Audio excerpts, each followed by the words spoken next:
nagigigilan ng mga DDS ngayon. Ay nako, mababad trip at mabababad trip na naman sa akin to, no. No, mukhang manggigigil na naman sa akin yung mga DD sheets nito. Bakit mga kababayan ko? Hindi na naman nila matatanggap eh. Ano mga DDS? Iyak na? Umpisaan nyo na umiyak. Huwag kayo naman. Oh. Huwag kayong ano. Huwag kang maiya. Don't be shy. Umpisaan nyo na umiyak. Yung founder ninyo na si Sara Duterte. Yung founder ninyo, wala na. Ayaw na umatin ng hearing. Nakakatawa, di ba? Akala ko bata pa nga tao yan. Alam ko bata pa nga tao. Oh, ata pa nga tao. Hamon-hamon. Tapos ayaw labas sa hearing.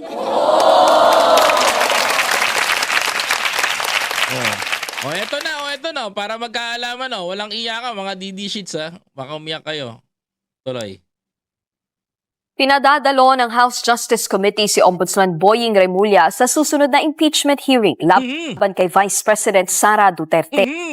Sa inilabas na Oh, ito. Hala ka. Pinadadalo na sa impeachment.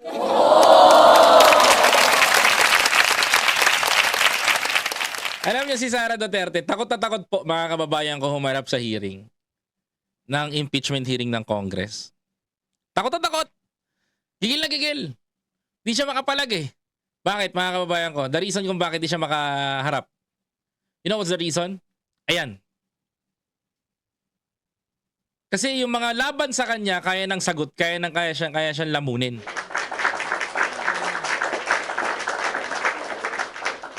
Mga kapatid, di ba? Kaya siya lamunin. Kaya siya daragin, mga kababayan. Parang ito tama to eh. Tama to eh. Yung mga may kasong plunder, yung may mga dapat kasuhan ng plunder, dapat kasuhan na talaga. Excuse me. Dapat kasuhan ng dapat kasuhan. Di ba? Tama yun. Kasuhan na. Dapat kasuhan ng dapat kasuhan. Kasi pag hindi mo kinasuhan yan, dapat walang mangyayari sa bansa natin. Katulad nito, mga kababayan ko, atin si Ombudsman Remulla sa pagdinig ni kay Sara Duterte sa impeachment sa Kamara. Ito, panoorin nyo. sa pina ng komite, pinasusumite nila kay Remulla ang mga Statement of Assets, Liabilities, and Net Worth o yung SALN ng Ayun. BISE. Pakinggan nyo ha. Maganda po ito, mga kababayan ko. Maganda to ha. Pakinggan nyo. Sa inilabas na sa pina ng komite, pinasusumite nila kay Remulla ang mga Statement of Assets, Liabilities, and Net Worth o yung SALN ng BISE mula 2007 hanggang 2025. Uy, laki nun. 2007 up to 2025. Oh my God. Ibig sabihin, uutusan na ng Kamara ang si Remulla upang pagsumitihin na itong si Sara Duterte ng kanyang mga SALN. Boom. 'Di ba, Ma'am PB Capilio? Tama ba ako? Alam mo, maganda yung gagampanan po ni Ombudsman Remulla dito ha. To be honest, maganda po yung malalaman ho ng tao ngayon. Kasi babacktrackin na ng ombudsman. Hindi ko alam kung ombudsman ang kasi ang pananaw ko yari si Sara Duterte dito. 'Di ba? Yari talaga si Sara. Ay, naku, gulpi sarado siya dito. Pakinggan nyo. Susuriin ang mga naturang dokumento bilang bahagi ng pagdinig sa mga reklamong impeachment laban kay VP Sara. O yun. Ayon kay Remulla, susunod siya sa subpoena at ito-turn over ang mga SALN ng BISE. Patay ka ngayon. Good luck, Sara Duterte. Kasi imaginein mo mga kabayan ko, the only way na para malaman yung pera at yaman nito ni Sara Duterte, mga kapatid, isa lang kailangan. Isa lang. Malaman yung mga bank accounts at mga mga pera niya. Kung ito ba, nung naging mayor ba to, nagpayaman ba sa pwesto? o sadyang nagpatiba-tiba? Ganun ba? Diba? Kaya po tama yung mangyayari ngayon. Ako naniniwala ako to, maganda to. Kasi diyan natin mapapatunayan eh. Oo, diyan natin mapapatunayan kung si Sara Duterte nga ba ay talagang walang sala o nagkasala. Kasi mga kababayan ko, matagal na pinagtatalunan yung mga bank accounts at pati yung salin ni Sara Duterte. Ako naniniwala ako na may malalaman ng Pilipino. I'm not saying that Sara Duterte is corrupt because hindi naman ako korte. Pero naniniwala ako may malalaman ng Pilipino. Yun ang pinakamaganda doon. Ano pa sabi ni Ombudsman? Pero hindi raw siya dadalo sa hearing. Mhm. Yung custodian ng SALN na magdadala. Hindi ako personally. Hindi naman ako may hawak dyan, kundi yung officer na may hawak mismo ang magdadala pagkat siya po ay may personal knowledge tungkol sa Papanoorin niyo mabuti ha. Maganda to eh. Tingnan niyo ha. Intindihin niyo mabuti.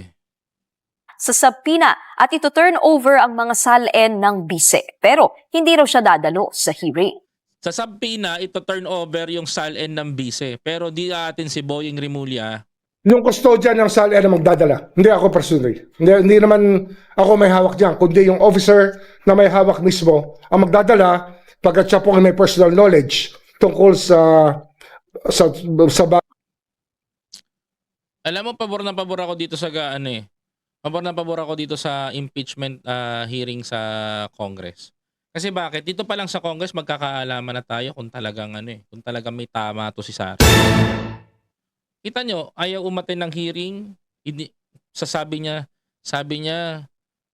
sa programa ng SMNI, haharapin niya daw ito, bloodbath, 'di ba? Makikipagbakbakan daw siya. Yan ang mga boka niya eh. Yan ang mga sinasabi niya eh. 'Di ba? Pero right now, mga kababayan ko, nakikita nyo, mga kapatid, kanya-kanyang takipan sila, kanya-kanyang tago sila. 'Di ba? Ayaw nilang paharapin si Sara Duterte sa impeachment because it can be a first and last appearance ni Duterte sa politika. Kasi sa totoo lang, ang tunay na makakapagpabagsak kay Sara Duterte, hindi yung pagkapatalo eh. Secondary lang yung pagkatalo ni Sara sa 2020 kung magkataon. Ang totoo magpapabagsak sa kanya is yung mga ginawa nila nung panahon nung 2007 up to 2025. Diba mga kababayan ko? Yun po yung pinakamatindi dun. Kaya kung titignan mong mabuti, hinahayaan ni Ombudsman Rimulya ang maghatid doon ang maghatid ng sa hearing is yung talagang in charge doon sa SALN. bagay na kanilang hinihingi. Grabe no mga kababayan ko. Well, let's wait and see mga kababayan kung ano nga ba ang kahihinatnan nito. But for me, agree ako doon na buksan, makita yung SALN ng Vice Presidente. Para meron tayong ebidensya na mas malawak at may grounds upang ipatupad yung impeachment laban sa kanya kung karapat-dapat ka bang ma-impeach o hindi karapat-dapat ma-impeach. Kaya mga kapatid, patuloy ang pagtutok dito sa Biyahe ni Koy TV. Please don't forget to follow, like, comment, share, and subscribe. Ano mga DDS, galit na kayo?